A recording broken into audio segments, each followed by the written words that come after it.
हे guys, ये very good evening to all of you. कैसे हैं आप लोग? आशा करते हो आप सब बहुत अच्छे होंगे।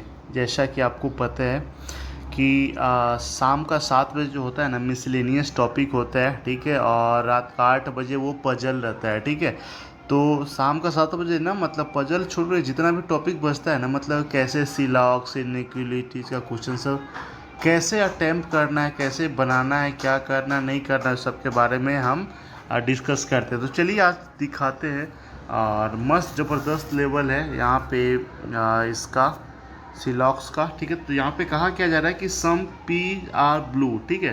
तो यहाँ पे कुछ पी जो है ना, क्या है वो पी है जो वो ब्लू है, ठीक है। No red is car and a few car is blue, ठीक है। फ्यू कार इज ब्लू और नो रेड इज कार, ठीक है। रेड का कार से कोई रिलेशन नहीं है, तो क्या इसका आंसर होना चाहिए? कंक्लूजन पे आते हैं। नो ब्लू इज रेड, देखो ब्लू यहाँ पे है, रेड यहाँ पे है, इसका डायरेक्ट कोई रिलेशन है नहीं है, तो ये हम क्या बोल सकते हैं? ये वाला आपका गलत हो जाएगा, ठीक है। क्योंकि अब यहाँ पे ना देखो, इसके क्या बोलते हैं, कार का रेड के साथ अगर ये बोलता ना, तब ये सही हो जाता है, ठीक है। लेकिन ये ब्लू जो ऐसा कुछ हिस्सा तो इसमें हो ही सकता है, लेकिन इसमें कहा जा रहा है कि कोई ब्लू रेड नहीं, इसलिए गलत हो जाएगा। सम पी जो है ना, उसका रेड होने का संभावना, पी कहाँ पे, पी यहाँ पे रेड होने का संभावना एकदम हो सकता है भाई, कहीं कोई दिक्कत वाला बात नहीं है। ये पूरा का पूरा पी जो है रेड में उठ के जा सकता है, पॉसिबिलिटी में एकदम सही हो जाएगा। सम ब्लू आर पी, देखो ब्लू यहाँ पे पी है, तो ये तो ऑलरेडी दिख ही रहा था, इसलिए ये वाला आपका सेकेंड और थर्ड आपका सही हो जाएगा। ये सीलॉक्स का देखो एकदम दिमाग हिला देगा। यहाँ पे क्या कहा जा रहा है कि नो ए इज बी, देखो ए का कोई रिलेशन बी के साथ नहीं है। सम ए आर सी, सम ए जो है सी है, वली फ्यू बी आर डी है, ठीक है। चलो ये हो गया ना। कंक्लूजन यहाँ पे क्या कहा जा रहा है कि all C can never be B. अच्छा एक बात बताओ, अगर ए का ही रिलेशन जो है ना बी के साथ नहीं है ना, ठीक है, तो कुछ ए जो है सी है, ठीक है। तो ये कुछ वाला जो है वो तो सी, वो तो बी भी नहीं हो सकता है, नहीं हो सकता है ना, ठीक है।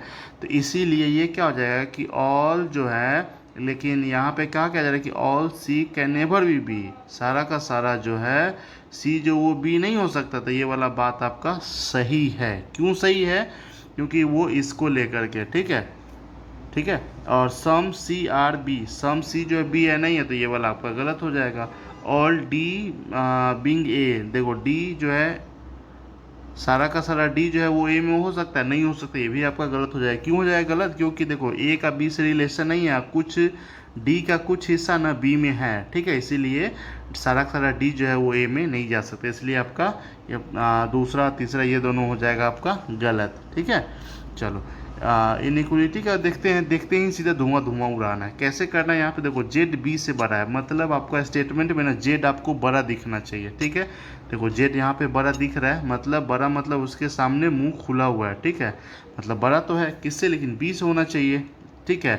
मतलब ये छांटने का तरीका बता रहे हैं। बी को ना हमेशा इसमें छोटा दिखना चाहिए। चलो तो बी तो छोटा की तरफ है, छोटा और बराबर की तरफ, लेकिन उससे फर्क नहीं पड़ता है। देखो जेड है ना, जेड से हम कहाँ तक आएंगे? जेड से डी तक आते हैं, मतलब जेड डी से बड़ा है और डी जो है ना बी से बराबर। इसका मतलब जेड जो है वो बी से बड़ा है, ठीक है। ए डब्लू से बड़ा है, ए कहाँ पे है? ए को बड़ा दिखना चाहिए, दिख रहा है, ठीक है।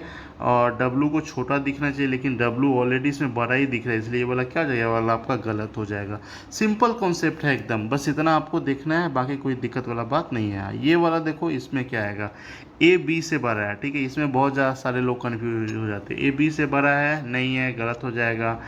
टी बराबर बी है तो भी गलत हो जाएगा। देखो दोनों गलत तो हो गया, लेकिन यहाँ पे आइदर का केस जाएगा, ठीक है। क्यों जाएगा? क्योंकि देखो ये दोनों आपस में कहने का मतलब बराबर बराबर, क्योंकि बराबर बराबर कैसे है? देखो अगर ए बराबर टी है, ठीक है, तो यहाँ पे हम टी की जगह पे ए लिख सकते हैं कि नहीं लिख सकते हैं? तो दोनों में ए बी आ गया कि नहीं आ गया? एक बड़ा है, या तो ए जो है, ठीक है। अच्छा ए और बी के बीच में या तो ए बड़ा होगा या तो ए बराबर होगा, यही ना होगा, ठीक है। तो इसीलिए यहाँ पे आइदर का केस जाएगा, ठीक है। तो ये ध्यान में रखना। एक इस तरह क्वेश्चन अक्सर देखने को मिलता है, मेरा हम्बल रिक्वेस्ट है इस तरह का क्वेश्चन आप एग्ज़ाम के लास्ट के लिए रखो, ताकि कई बार क्या होता है ना कि आपके लास्ट में ना, मतलब ऐसा टाइम शेड्यूल चलता है ना कि 1 मिनट 1.5 मिनट बचता है, ठीक है।